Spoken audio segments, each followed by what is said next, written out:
Assalamualaikum warahmatullahi wabarakatuh. Anak-anakku semuanya, ketemu lagi dengan Pak Tio yang hari ini kita akan kembali belajar matematika. Materinya masih bilangan bulat. Kalau pertemuan yang lalu kita belajar tentang operasi hitung campuran bilangan bulat, pertemuan hari ini kita akan belajar tentang bagaimana menyelesaikan masalah sehari-hari yang melibatkan bilangan bulat. Jadi hari ini kita akan banyak nanti menyelesaikan soal-soal cerita yang berkaitan dengan bilangan bulat. Tetapi seperti biasa, kita mulai dengan baca basmalah bersama-sama. Bismillahirrahmanirrahim. Semoga dengan bacaan basmalah tadi pembelajaran hari ini bisa berlangsung dengan lancar dan kalian akan bisa menerapkan apa yang kalian dapat hari ini.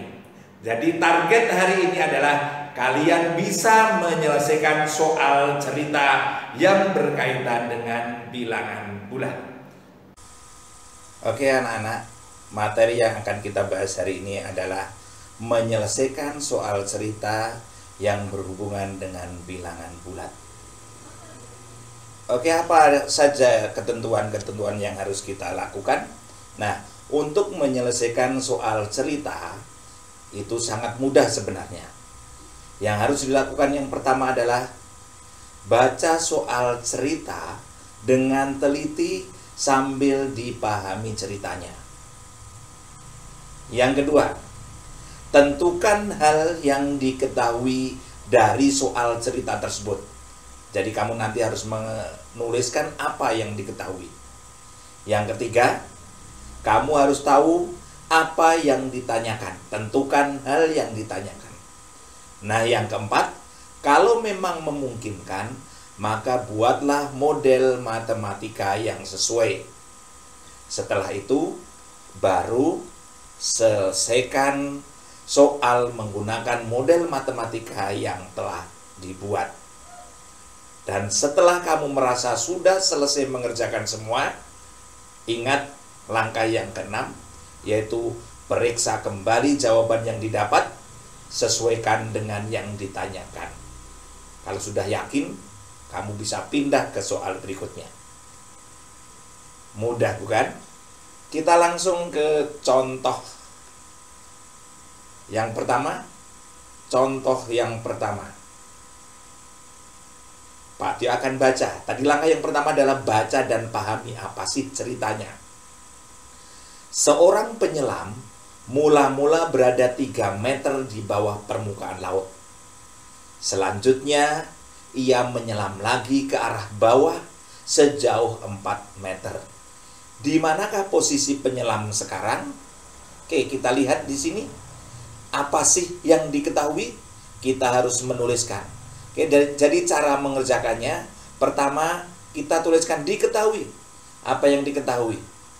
Tadi yang diketahui adalah mula-mula penyelam ada di 3 meter di bawah permukaan laut. Berarti posisi awalnya adalah 3 meter di bawah permukaan laut. Kita sudah belajar ini di awal. 3 meter di bawah permukaan laut, kita tuliskan negatif 3. Kemudian selanjutnya ia menyelam lagi ke arah bawah sejauh 4 meter. Menyelam lagi ke bawah. Ke bawah berarti negatif lagi. Berarti 4 meter ke bawah ini adalah negatif 4. Kemudian yang ditanya apa? Yang ditanya adalah posisi akhir penyelam ada di posisi berapa? Atau ada di posisi mana? Itu yang ditanya. Kemudian kalau memang memungkinkan kita buat model matematikanya seperti ini, kita bisa gambarkan ya, garis bilangannya ini ke vertikal, jadi yang ke atas adalah positif, yang ke bawah negatif. Kita anggap 0 ini adalah permukaan laut. Kemudian kita lihat, kita cari posisi awal tadi. Posisi awalnya adalah 3 meter di bawah permukaan laut. Kemudian setelah itu posisi penyelam turun ke bawah. Turun ke bawah sejauh 4 meter, berarti 4 langkah, 1, 2, 3, 4. Oke, di posisi akhirnya di mana? Di sini. Kita bisa menghitungnya. Negatif 3 karena dua-duanya adalah negatif, maka dijumlahkan negatif 3 ditambah negatif 4 sama dengan negatif 7. Masih ingat keburukan, dua-duanya keburukan, maka dijumlahkan. Tanda negatif menunjukkan di bawah permukaan laut. Jadi kita simpulkan posisi penyelam sekarang ada di posisi 7 meter di bawah permukaan air laut. Oke, untuk mempermudah kita lihat contoh yang kedua. Bapak akan baca. Bayu menuangkan air yang bersuhu 18 derajat Celcius ke dalam gelas. Selanjutnya, ia memasukkan es batu ke dalam gelas tersebut sehingga suhu air turun 10 derajat Celcius. Saat es yang dimasukkan mencair, suhu air naik 5 derajat Celcius. Berapakah suhu air di dalam gelas sekarang? Kita harus menuliskan apa yang diketahui. Ternyata yang diketahui tadi, suhu awalnya adalah 18 derajat Celcius. Berarti ini positif atau negatif? Ini positif, sehingga kita tuliskan 18. Kemudian suhu es batu dimasukkan. Ketika es batu dimasukkan, suhunya turun 10 derajat Celcius. Karena turun berarti ini adalah bilangan negatif 10. Kemudian ketika esnya mencair, berubah jadi air, ternyata suhunya naik 5 derajat Celcius. Berarti ini positif 5.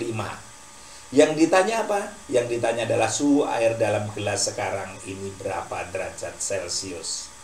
Maka caranya sangat gampang. Kita tinggal lihat suhu air sekarang berapa. Suhu air awalnya berapa?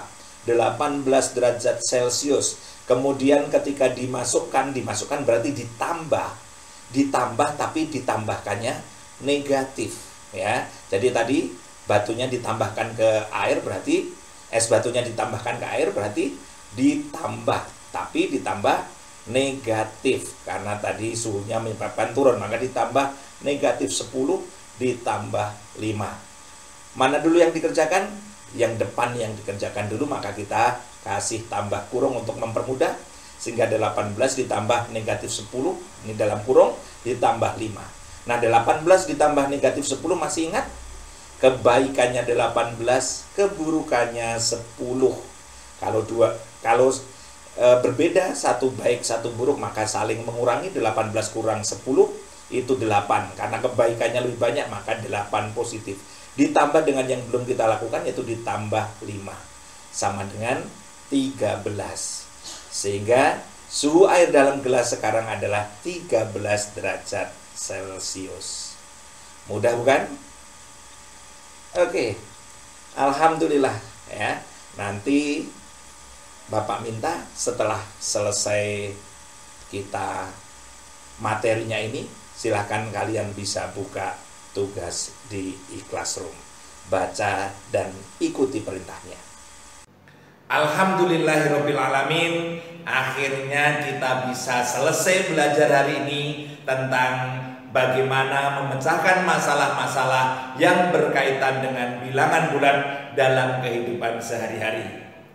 Harapan Pak Tio, nanti ketika kalian menghadapi soal-soal cerita, tidak usah bingung, jangan takut, lakukan ketentuan atau cara-cara yang Pak Tio sudah sampaikan. Insya Allah tidak ada soal yang susah, yang ada adalah soal yang mudah karena kalian sudah menguasai semuanya. Kita akhiri dengan bacaan hamdalah bersama-sama. Alhamdulillahirabbil alamin. Wassalamualaikum warahmatullahi wabarakatuh.